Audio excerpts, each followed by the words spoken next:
Hello बच्चों, let's see the question. कह रहा है कि how will the rate of elementary reaction 2SO2 plus O2 से 2SO3 बन रहा है बेटा, change if the volume of the reaction vessel is half. तो कह रहा है कि रेट पे क्या फर्क पड़ेगा अगर वॉल्यूम ही हाफ कर दे बेटा। तो हम अकॉर्डिंग टू रेट लो बेटा, हम रेट कैसे लिखते हैं? Rate is equal to rate constant into में कंसंट्रेशन ऑफ रिएक्टेंट। ठीक है, और ये दो दो रिएक्टेंट है बेटा, यहाँ पर raise to power some value X और वाई जो होते हैं बेटा ऑर्डर पर। यहाँ पे बेटा एक चीज बोल दी इसने, एलिमेंट्री रिएक्शन है। एलिमेंट्री रिएक्शन बेटा वन स्टेप रिएक्शन होती है, जो सोशियोमेट्रिक कोफिशिएंट होता है बेटा वही ऑर्डर हो जाएगा। तो यहाँ पे बेटा सोशियोमेट्रिक कोफिशिएंट SO2 का 2 है और ऑक्सीजन O2 का बेटा 1 है। अब कहता है बेटा अगर मैं वॉल्यूम हाफ कर दूं तो एक चीज समझिए बेटा, मेरे यहाँ पे बेटा जो कंसंट्रेशन होती है वो मोलरिटी के फॉर्म में होती है, और मोलरिटी क्या होती है बेटा मेरी N/V होती है, N/V होती है। अगर मैं बेटा मैं क्या कर दूं, वॉल्यूम हाफ कर दूं तो मेरी मोलरिटी क्या हो जाएगी बेटा? मोलरिटी क्या N/V है। नई मोलरिटी क्या आएगी बेटा वॉल्यूम हाफ करने पर? N। मान लीजिए मेरी वॉल्यूम पहले V थी, तो अब नई वॉल्यूम क्या आएगी बेटा? V डैश क्या आ जाएगी बेटा मेरी? V/2 हो जाएगी। तो ये V/2 हो जाएगी बेटा, और ये क्या हो जाएगा बेटा? 2 टाइम्स ऑफ N/V, और N/V क्या है बेटा मेरा? M है, तो मतलब 2M हो गया। अगर मेरी इनिशियल कंसंट्रेशन बेटा मेरी M थी, तो अब क्या होगी बेटा? 2M हो गई। तो दोनों कंसंट्रेशन में सेम मान के चल रहा हूँ बेटा, क्योंकि उसने कुछ बताया नहीं।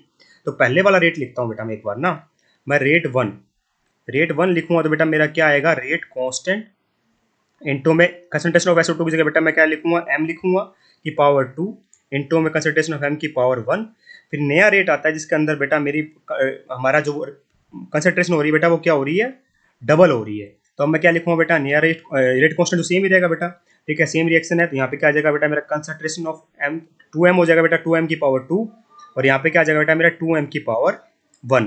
इन दोनों को डिवाइड कर देते हैं बेटा, तो rate of 1 divide by rate of 2। तो हमें बताना है रेट ऑफ 2 का रेट बताना है। तो K से K बेटा क्या हो जाएगा मेरा? कैंसिल आउट हो जाएगा यहाँ पे। ठीक है, ऊपर क्या आ जाएगा बेटा मेरा? कंसंट्रेशन ऑफ M की पावर 2 है, कंसंट्रेशन ऑफ M की पावर 1 है, नीचे क्या है बेटा? 2 की पावर 2 4, कंसंट्रेशन ऑफ M की पावर 2, और 2 की पावर 1 2, कंसंट्रेशन ऑफ M की पावर 1।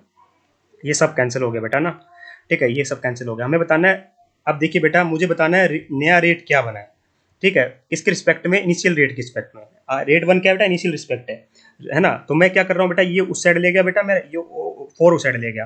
तो क्या है? 4 और साथ में बेटा 2 भी है, ध्यान रखना 4 भी और 2 भी है। तो क्या आया बेटा? 4 इंटू में 2 टाइम्स ऑफ रेट ऑफ 1। मतलब इनिशियल रेट का बेटा 8 टाइम्स हो रहा है नया रेट। बस इतना ही ध्यान रखना था, हमसे यही पूछा गया था बेटा। तो 8 टाइम्स ऑफ रेट 1, यही हमसे पूछा गया था। आइए चेक करते हैं बेटा, यहाँ 1/6 लिखा है, यहाँ 1/4 लिखा है, इनकरेक्ट इनकरेक्ट, यहाँ 4 लिखा है, incorrect. Hence option number C is perfectly correct here. I hope you understand the answer. Thank you so much.